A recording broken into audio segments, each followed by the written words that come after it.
Meghan Hays with us, former special assistant to President Biden, and Hugo Gurdon, editor-in-chief of the Washington Examiner. Good to see you both. Meghan, we saw that Gavin Newsom tried to frame this as somehow these folks are standing up to Donald Trump and therefore they're on the side of righteousness even if there's a little bit of rioting and looting. Is that where Democrats need to be? No, I think Democrats need to be in the place of protesting is acceptable, free speech is acceptable, but there is no place here for violence and the rioting that comes along with this. There are agitators, of course, that come in all these forms with these big group protests, whether it's Gaza or immigration, but they're all the same people normally. And Democrats but need to be on the side of it is okay to protest, but it is not okay to have violence and to shut down major freeways.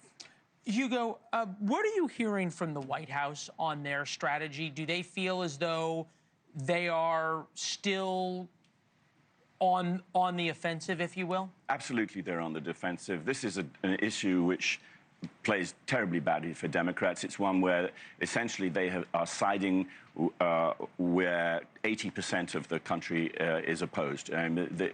This is actually Donald Trump's most popular policy. He's risen 21 points since his first administration on immigration. Immigration enforcement includes deportations.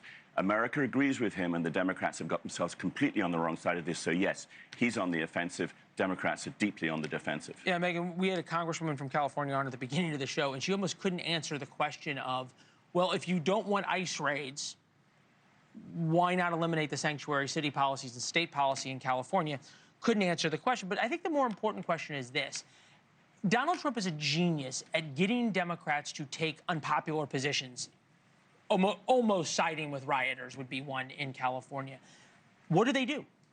Well, one thing I would have asked that Congresswoman is, why doesn't Congress legislate? You can't legislate immigration. That's been a problem in our country for 60 years, if not longer. You can't legislate that policy with EO after EO. It didn't work for the Biden administration. It is not going to work for the Trump administration. It is going to keep going back and forth. So Congress needs to take action. So I would ask Congress why they are not taking action on this. Well, that's because Congress generally doesn't take action on anything. That's kind of Congress these days.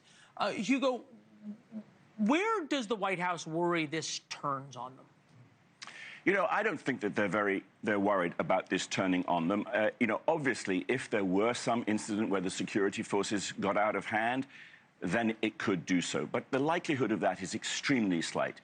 These are well-trained people. We haven't really seen the National Guard do anything. Absolutely, and it's quite extraordinary that the Congresswoman who was on with you said that the National Guard was intimidating people. There's no evidence of that whatever. They are forces of law and order, and they are they are there to back up the forces of law and order and to allow federal officials to do the job that they have been instructed by the administration to do and for which the American people elected this president in November. Yeah, Meghan, Gavin Newsom's speech, I don't know how much of it you listened to with the feed continuing to cut out, it almost sounded like he was announcing for president, and those were, or hey, Gavin2028.com. Where did the Democratic Party have to be if they want to win in 2026 and then have a candidate who is not solely focused on opposing Donald Trump?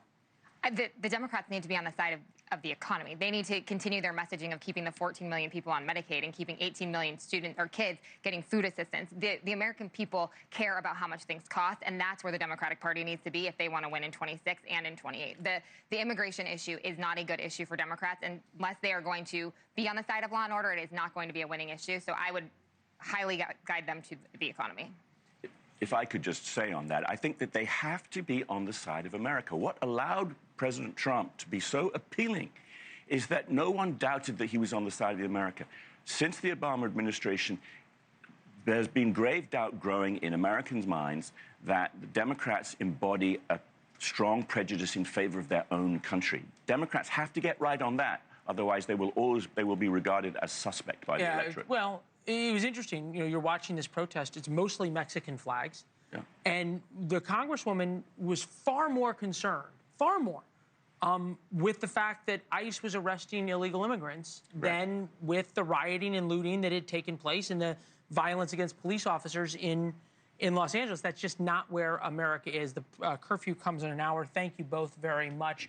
Thank you for watching. Subscribe below and download our NewsNation app right now on your phone, and you will get fact-based, unbiased news for all Americans.